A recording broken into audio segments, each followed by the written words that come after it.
Hey, welcome, sports fans. You got the St. Louis Syndicate, and it is Thanksgiving week. Happy Thanksgiving to everybody out there. Hopefully, you're enjoying some pumpkin pie or some turkey or something, watching our broadcast, getting ready to have all your picks in.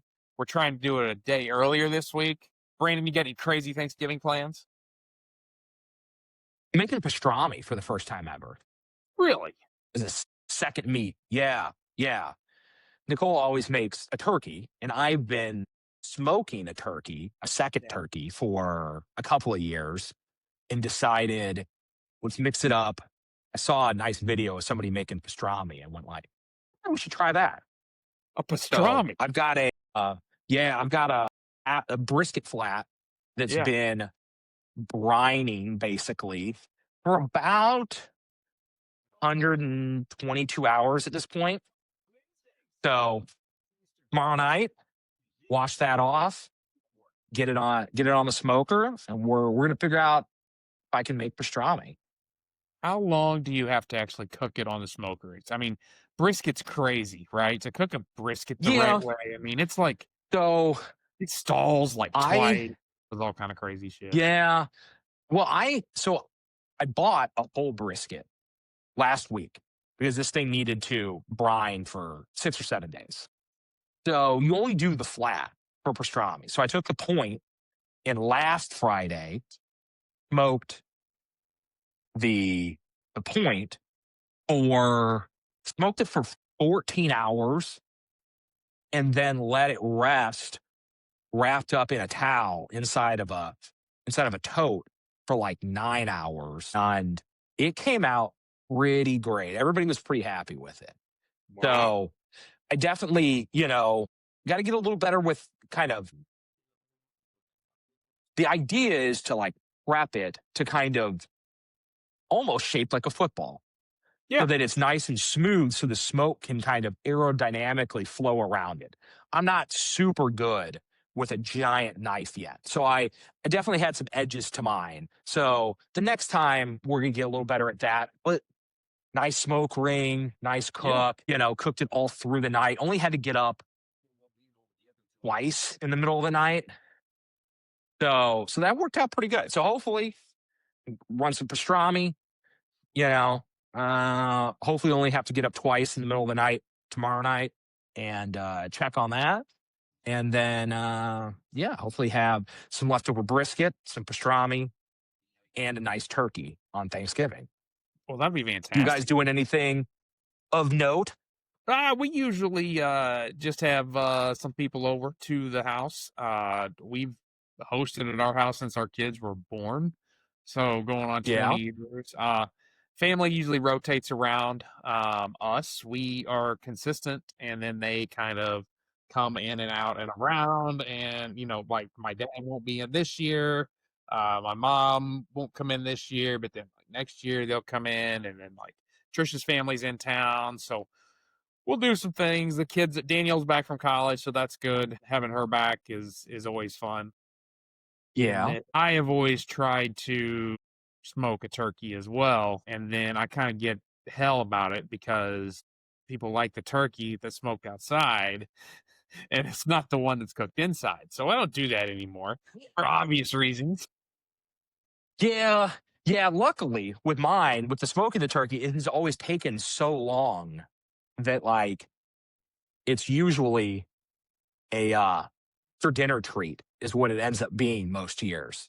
Yeah, So that has that's a benefit. allowed the indoor turkey to kind of reign supreme. And then, if you hang around, you watch the last football game, have some drinks, and then have some nice smoked turkey come off, mid last game and be able to carve that up and make a sandwich or something. Yeah, with your smoked bourbon, smoked turkey, it's fantastic. Exactly.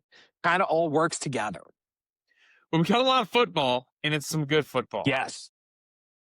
I think we're It's going to gonna be a touch great a day. little bit on some of those things. We're gonna touch a little bit in this episode on the Thursday games briefly, who you should be betting on Friday, because we really don't know when you're gonna be watching this. You could be watching it on Wednesday, Thursday, or Friday, or never, or all 3 days because you really want to go back and hear what we say. So we're going to touch on all those games. We're going to hit you with our favorites in our top 5 segment, and then we're going to hit you with our survivor picks. So this is your holiday episode, Detroit and Green Bay. Brandon, I personally, my numbers have Detroit at a 4.5 point favorite. The book I'm looking at right now has them at 2.5. So I'm leaning towards Detroit, and I kind of feel that that's probably a pretty good play.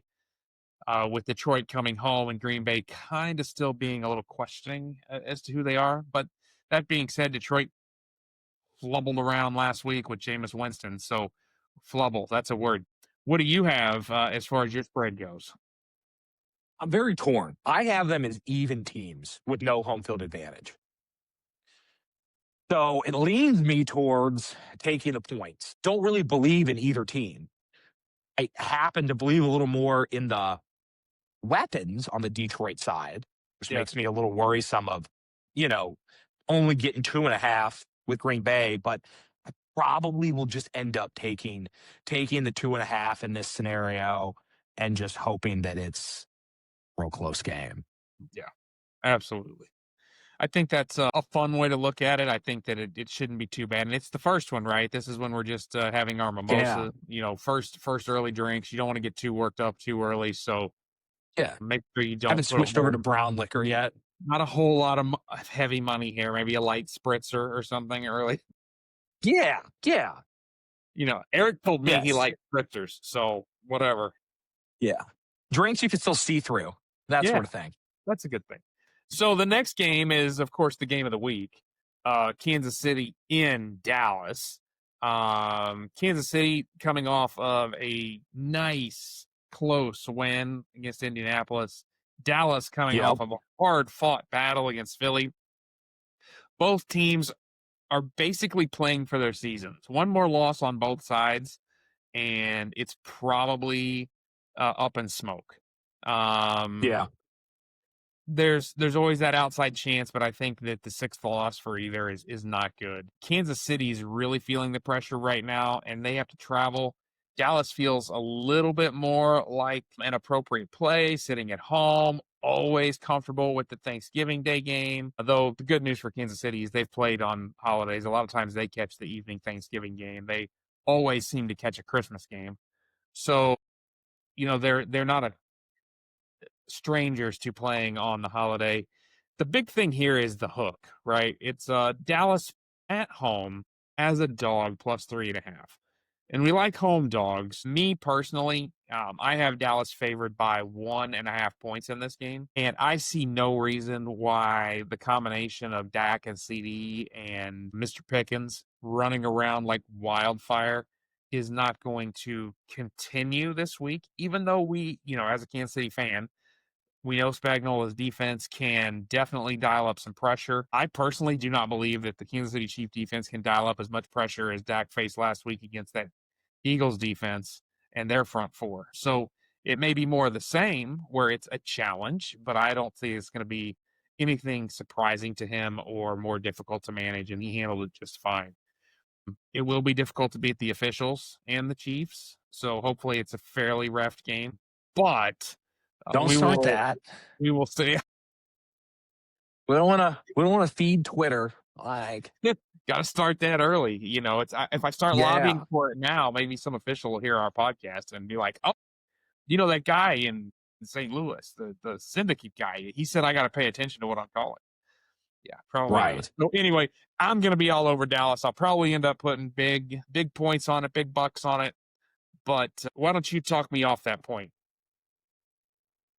I'm having a really hard time. The 3.5 just looks good.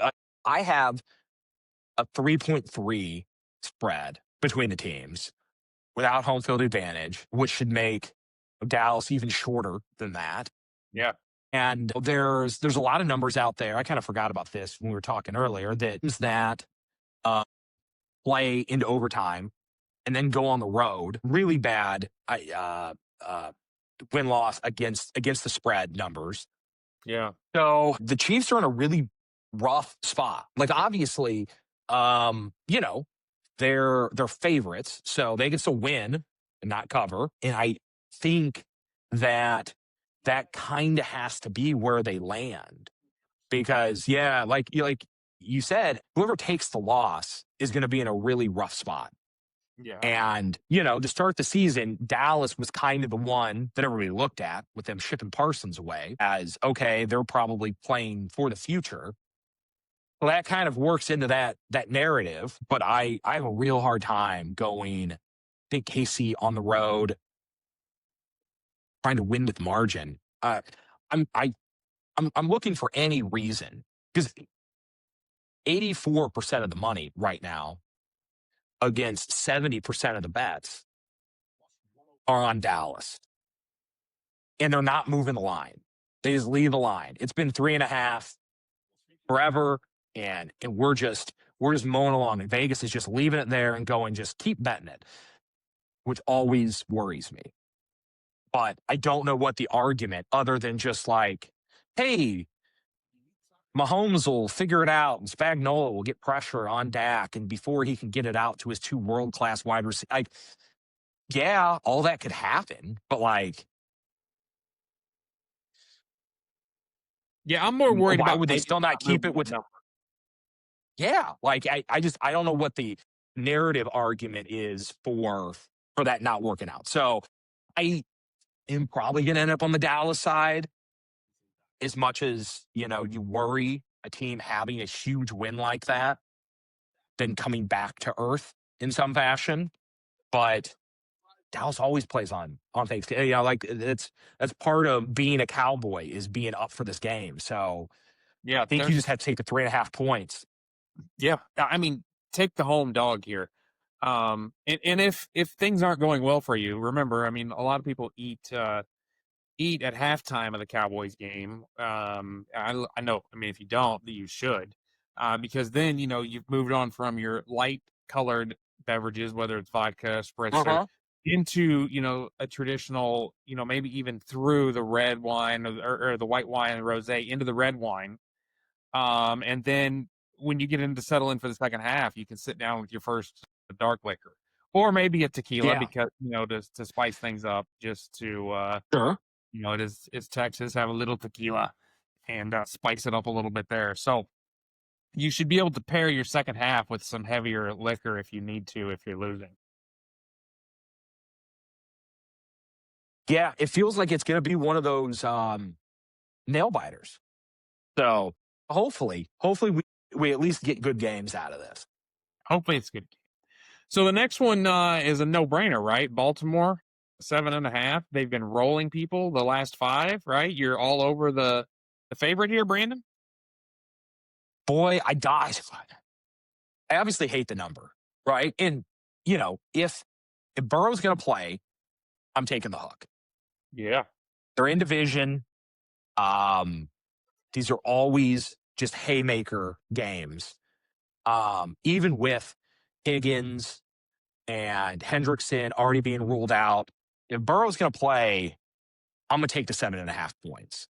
My numbers make Baltimore a 6.5 point favorite. So with home field advantage, we're right there, like the 7.5, 8, something around there. But I Cincinnati's gonna be up for this game if they get their guy back. So give me the points. Let me fall asleep in the middle of this game, wishing for Burrow throwing touchdowns. How are you looking Okay. at it? So in this game, you're gonna pair your pumpkin pie. You need to get some coffee and some Kahlua or some cream to stay awake to be able to see the second half of this game. Right, Because when you get for into sure. these North battles in the AFC, they can get a little slow. Um, I don't. They kind of grind on you, and especially if it's the late game. I'm really glad the Steelers aren't in it. I'm so sick of them being in prime time. More on that later. But definitely, I'm with you on Cincinnati. These games in that division are always within 3 usually. Um, and I'll take the points. I'll take the points if Burrow's playing. If Burrow's not playing, if it comes out Thursday that Burrow's not playing or he's had a minor setback, I may stay right with Baltimore on this and go against my normal judgment because Baltimore's been hot and on a Yeah. roll. I still think Baltimore's Well, going to plus win. you just that's got to be mentally disastrous Or are you thinking that he's going to be back? And then, I mean, it's Tuesday right now, and they think he's going to play, which means like tomorrow they would be coming out and going, "Hey, we're going to play in 24 hours. We're not getting our quarterback back. Good luck. Have fun getting on a plane, taking your ass to Baltimore." You know, so yeah, I think even though it's a crap number, we probably go up to like 9.5 if Burrow doesn't play. You might break 10. Yeah, It starts making that 7.5 look much more legitimate, especially with the way that Baltimore's been playing lately. absolutely. Where, they're, I mean, they didn't cover last week against the No, Jets, no. but, they won by 13. Yeah.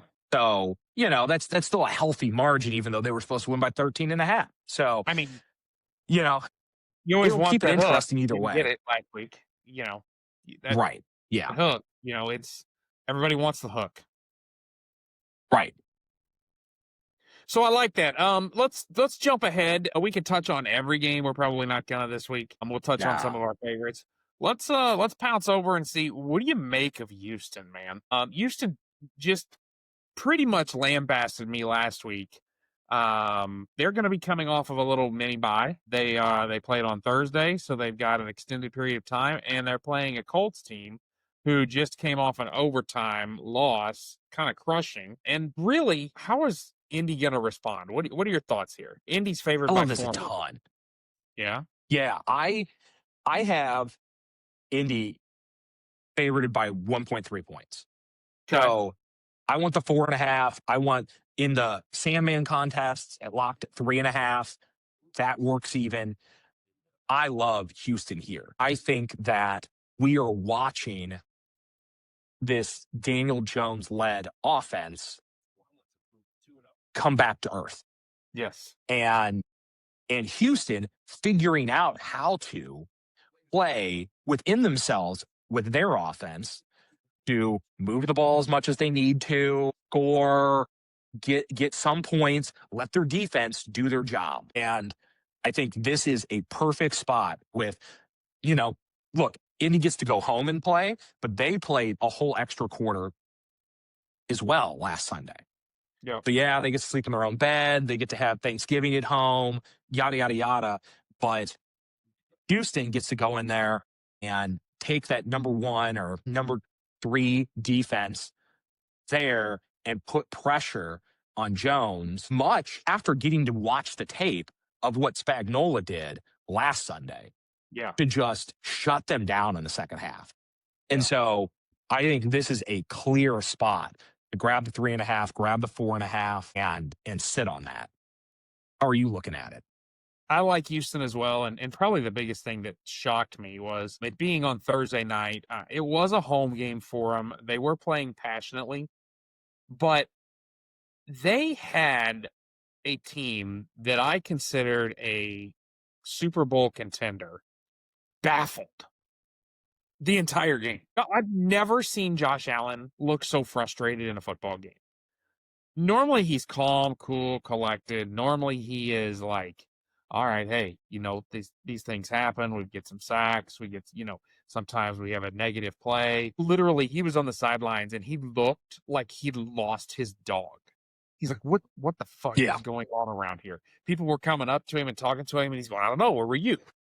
I literally felt like he was going to come out and say, I was seeing ghosts. Hark to Sam Darnold. I mean, it was his face on that sideline legitimately did not look like a confident man.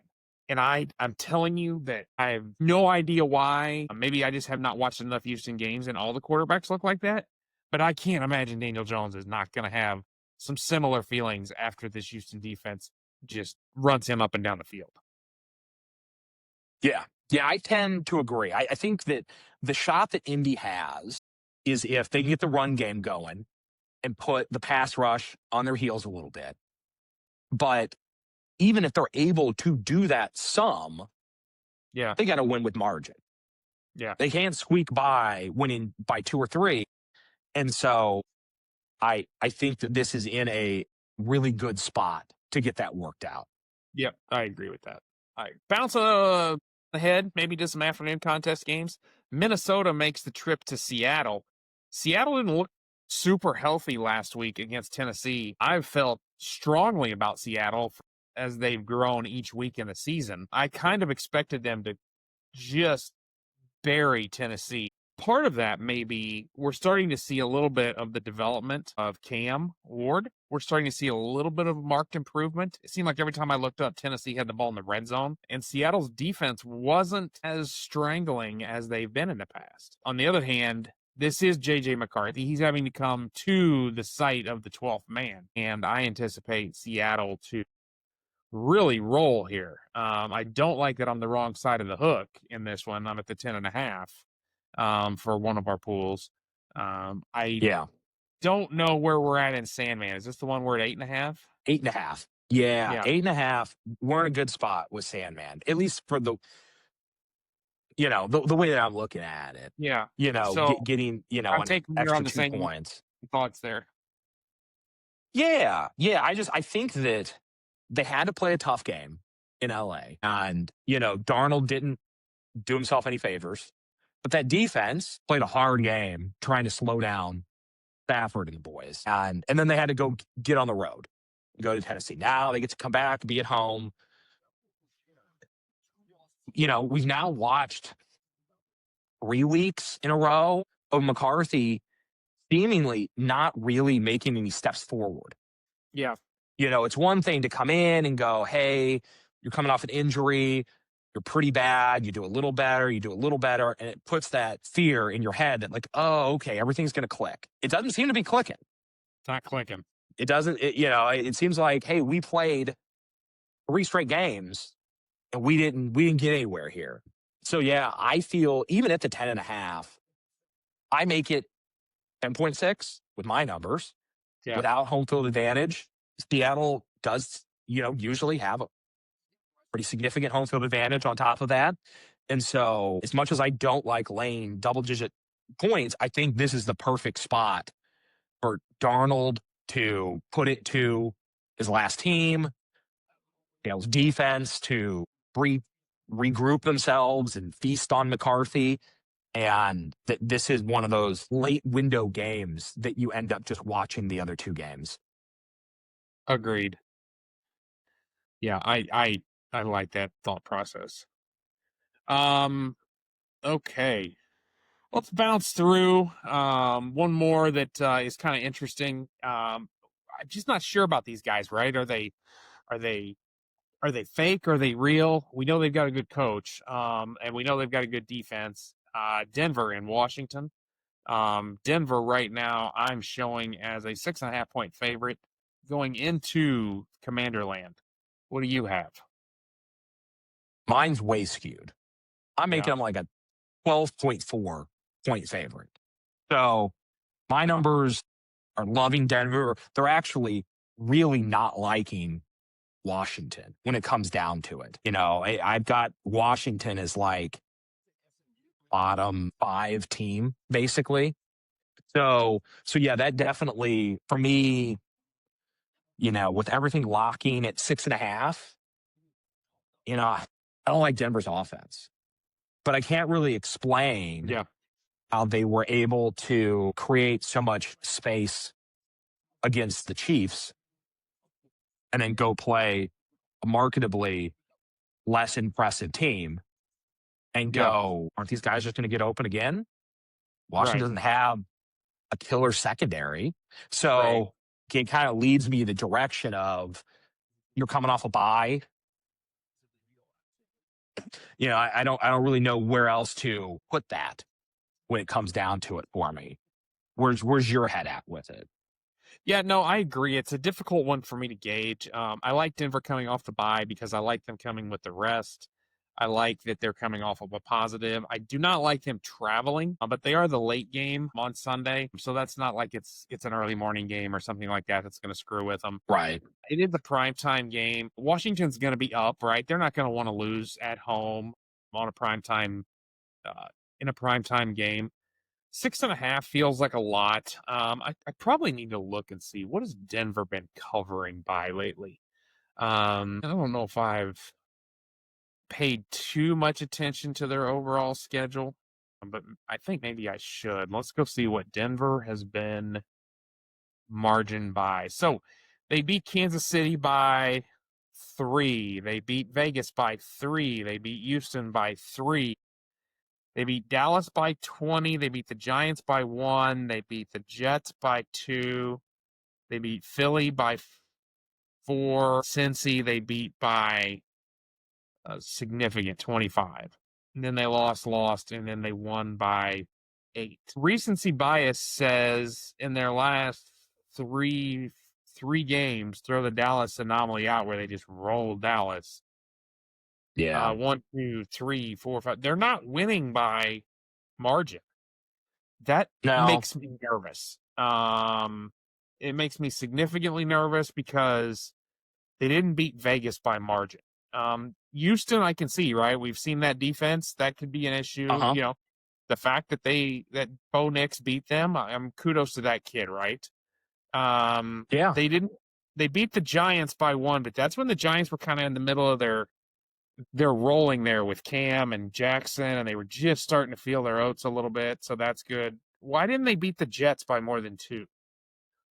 Why didn't they beat Philly by more than 3? Philly's a good defense, okay? So I don't expect it. Yeah. So when we comparatively say, you know, who are they more like? Who are they comparing Washington to? Is 6 reasonable? Yeah, it is. They should win this by 6.5, but they have not been beating teams by margin. And that's the only thing that bothers Good me. point. My numbers have Washington as a plus 4.6. So I'm actually showing Denver short in my view. So Yeah. I don't know. I'm gonna have to take a closer look at this one. Definitely I like Denver in this space. I think that Denver is the better team. I think that numbers can be skewed when you don't have Jaden Daniels on the field. And so looking at those games as comparisons may not be a good apples to apples comparison. But I do like the buy factor. That's a big deal with Sean Payton. I can see them putting a nice game plan together. Get out of the gate hot. Denver's defense is pretty good. So I'm leaning Denver right now, but I'm going to pay attention to this throughout the week, and I probably won't make it a very high pick if I make it a pick at all. Fair enough. Yeah. So those are our game. History is a little questionable. Yeah. Once we looked at that, that is slightly worrisome for me. Yeah, I don't know if it should change your mind, but I definitely think it should give you pause to a big number. Yeah, it's definitely something to think about. Yeah. I obviously being on the right side of 7 feels nice, but I like that too. That's a big deal. They aren't just squeaking out these wins, which usually, again, is not the thing that a team with we'll call it inconsistent quarterback is capable of. Yeah. He has been able to, in the fourth quarter, do just enough to make it happen when the first 3 quarters, there's things that just jump off the page. 30 minutes, 30-second mark. Go do what you got to do, man. We can have her cut it. No, that's great. They just covered. Winner. You covered. I'm like, I thought, what is he watching? What is he looking at? No, oh my God. I just have, for everybody watching at home, I have Western Michigan playing Eastern Michigan tonight because I am a true degenerate.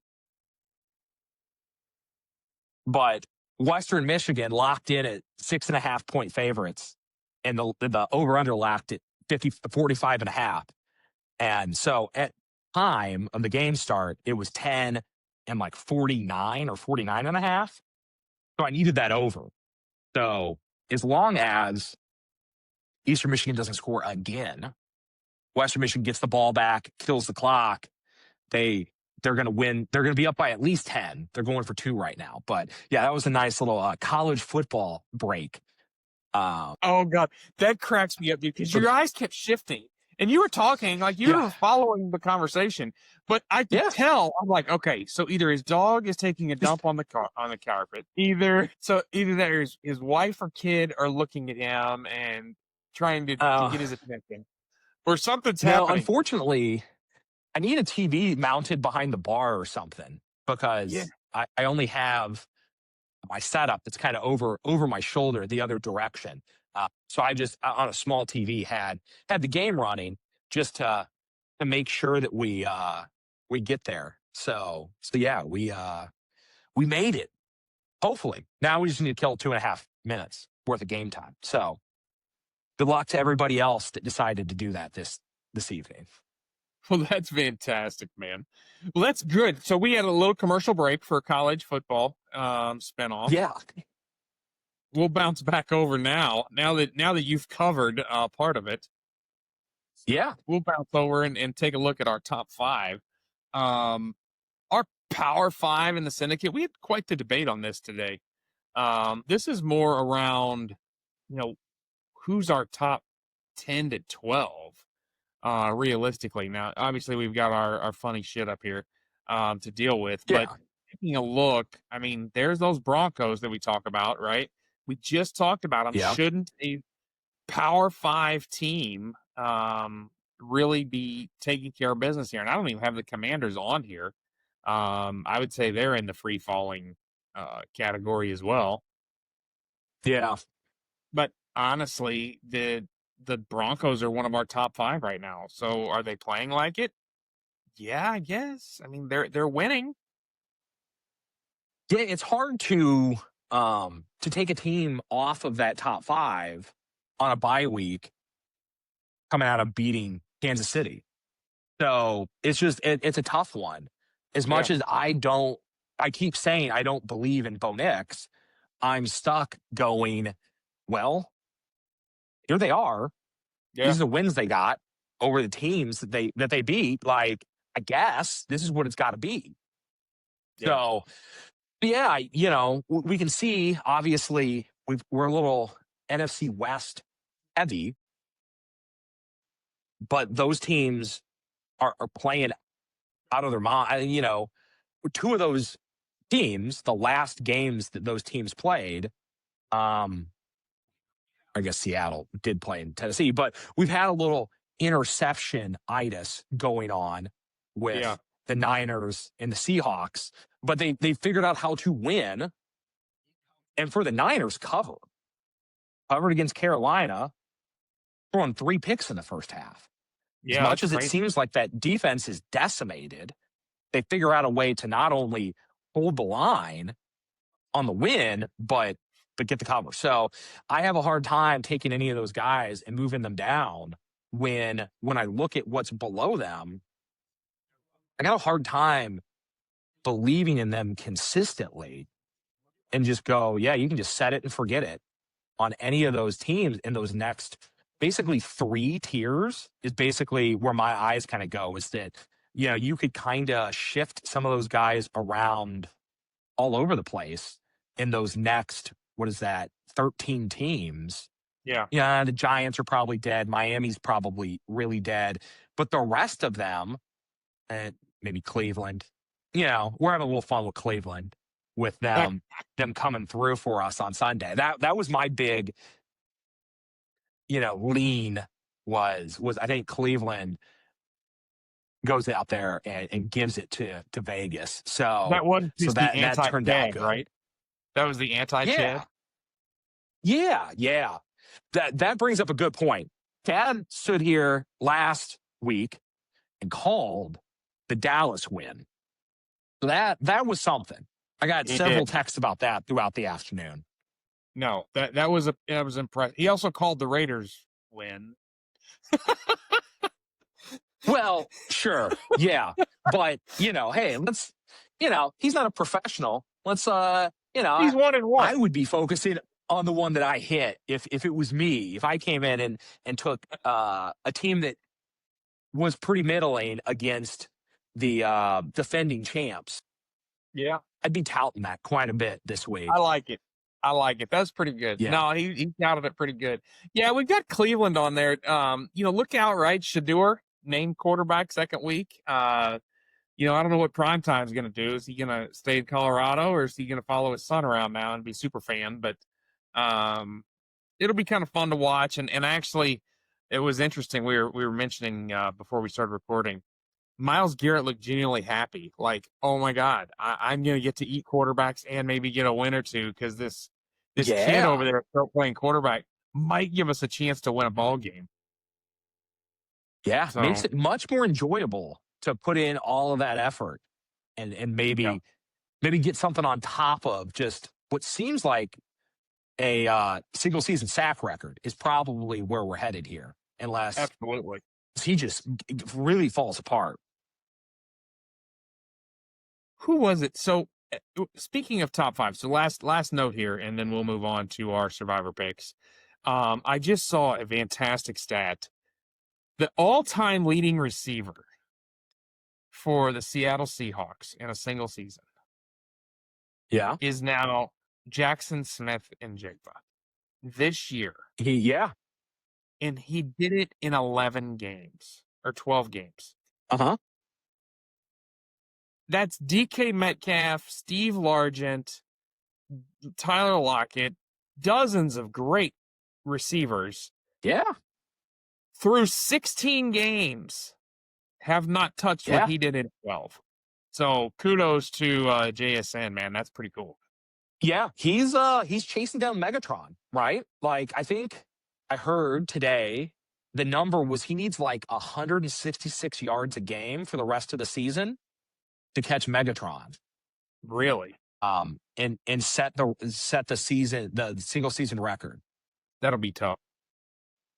That's tough, but doable. You know, you're staring, especially if you mix in a couple of 185, 205 games in there. Have one more game where you really go off. You can kind of bring that number down to maybe the 130s or something, and give yourself a shot, which is also crazy to put that in context for Megatron, right? That like these guys have these kinds of seasons. I mean, Cup had that season a couple of years ago where he thought he was on pace to get to 2,000, and couldn't get there, and that Calvin Johnson was just a machine. That dude on not a great team was able to just give it to people every week. There's this great statistic. You were talking about Megatron. So Yeah. Megatron had 731 receptions. That equaled 11,619 yards and 83 touchdowns in his career. That gets him into the Hall of Fame, okay? Yeah, it does. In Jerry Rice's first 9 seasons, he had 708 receptions, 11,776 yards, and 118 touchdowns. Okay, so now follow me. Hold on. What were the defenses doing? This is what I don't understand. Like, I caught the far end of Jerry's career, but like when I watch highlights of him, it's like he's invisible for like the first 7 seconds on every play. And then he's got the ball and he's just running. Yeah. I mean, look, it's like comparing people to Gretzky or something. You just go, all these numbers are just screwed because you just go, well, but like, how did they do that? And you're like, well, so he just runs a slant and then the ball shows up there and then he has a lane where he just runs between everybody and just disappears down the field. And yeah, every one of his numbers that get highlighted are just absolute chaos. Like, I don't know. I'm forever amused by the way his stuff works. That's for sure. Well, let me finish the stat. That was his Okay. first 9 years. Yes. His last 11 years, he had 841 receptions, 11,119 yards, and 79 touchdowns. He had Megatron's career twice. Well, That's twice. He did it. it's absolute. Yeah. Well, and it speaks to not only his effectiveness, but his longevity. Oh right? yeah, Because, you completely. know, I've never seen Megatron speak on it specifically because I think he over time has made up a little bit with the franchise. Yeah. But it did seem like in the moment that he was like, I've made plenty of money. I can still walk. I'm gonna go do that Yeah. because they weren't really helping him out. No. When it comes down to it. So yeah, I wonder if now looking back, he might go, man, I really could have played for a while longer, and boy, what a time that would have been to really separate myself from everybody else for way off into the future.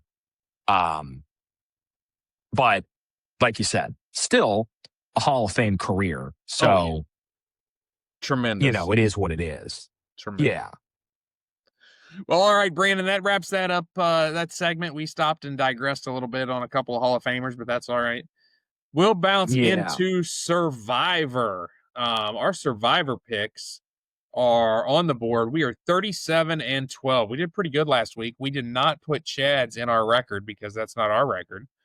Sure. Our record is not associated with that. But, thank you for Chad for the guest appearance. That was a lot of fun.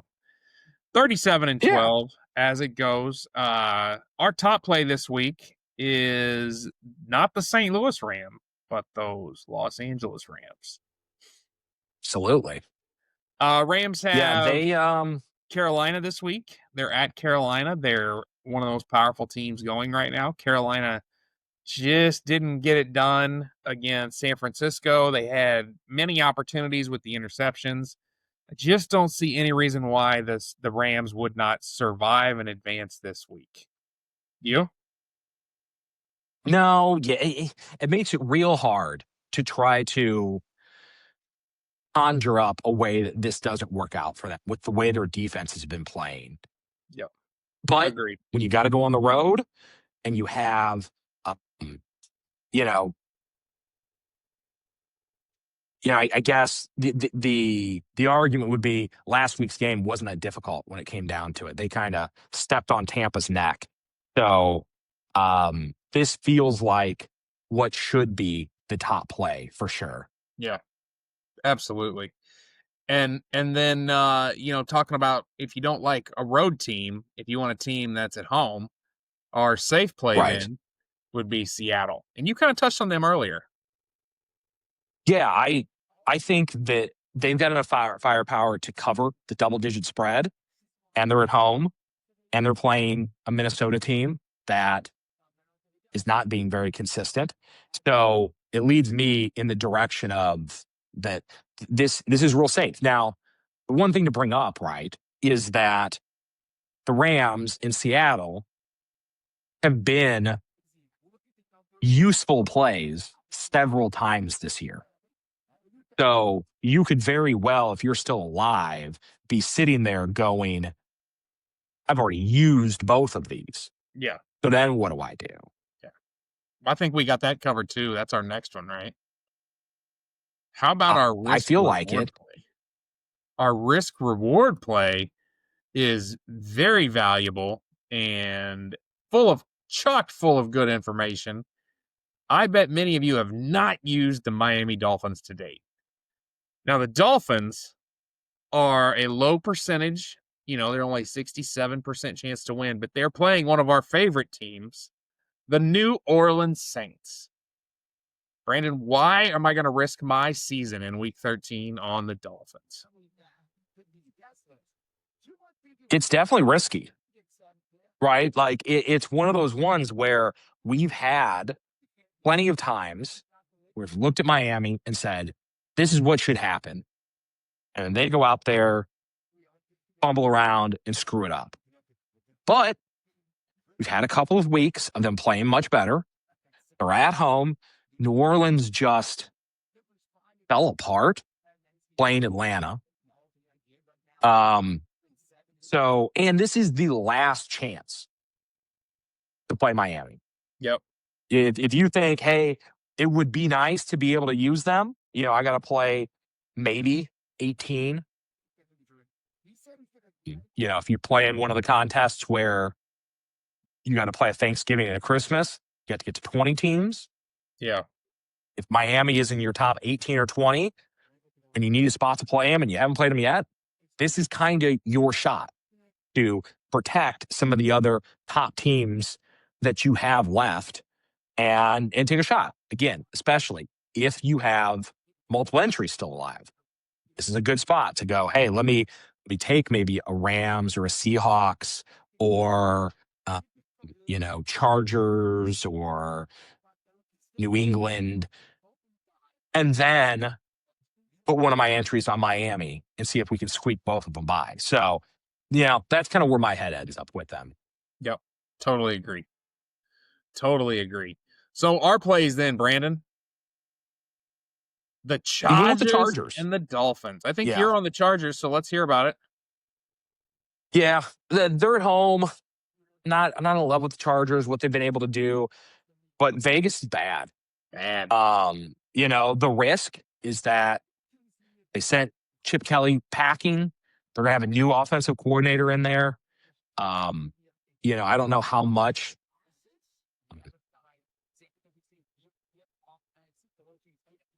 Pete Carroll is going to jump in and direct, or if they're just going to hand over the play calling to the interim offensive coordinator. But there's going to be a shakeup. Yes. So maybe Vegas comes out and plays a spirited game and the Chargers are flat. But I feel like this is, for the teams I have left, the safest way to protect myself going forward. I absolutely agree. And I'm on board with it's time to play the Dolphins if it's my pick. I would have already used the Rams and the Seahawks both. Matter of fact, I did. So this would be the place to play the Dolphins. So 100% on board with that. And as always, we have to let you know who is playing the Tennessee Titans, and it's the Jacksonville Jaguars. And I would not recommend this play to anybody. This is just for informational purposes only.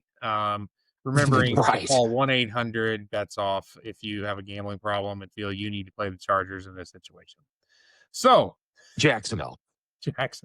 Yeah, I said Chargers. Sorry. Yeah. Jacksonville in this situation. I did that on our short video the other day. I was saying the name of a team and I ended up reversing it at the very end. And I was listening back to our video and I'm like, oh, that probably didn't go well. So if anybody's paying attention, apologize for that. People get where we're going with it. Yeah, they do. So anyway, thank you for your time. This has been a great session. Happy Thanksgiving from the St. Louis Syndicate. Thanksgiving, everybody. Best of luck on your picks. Cheers.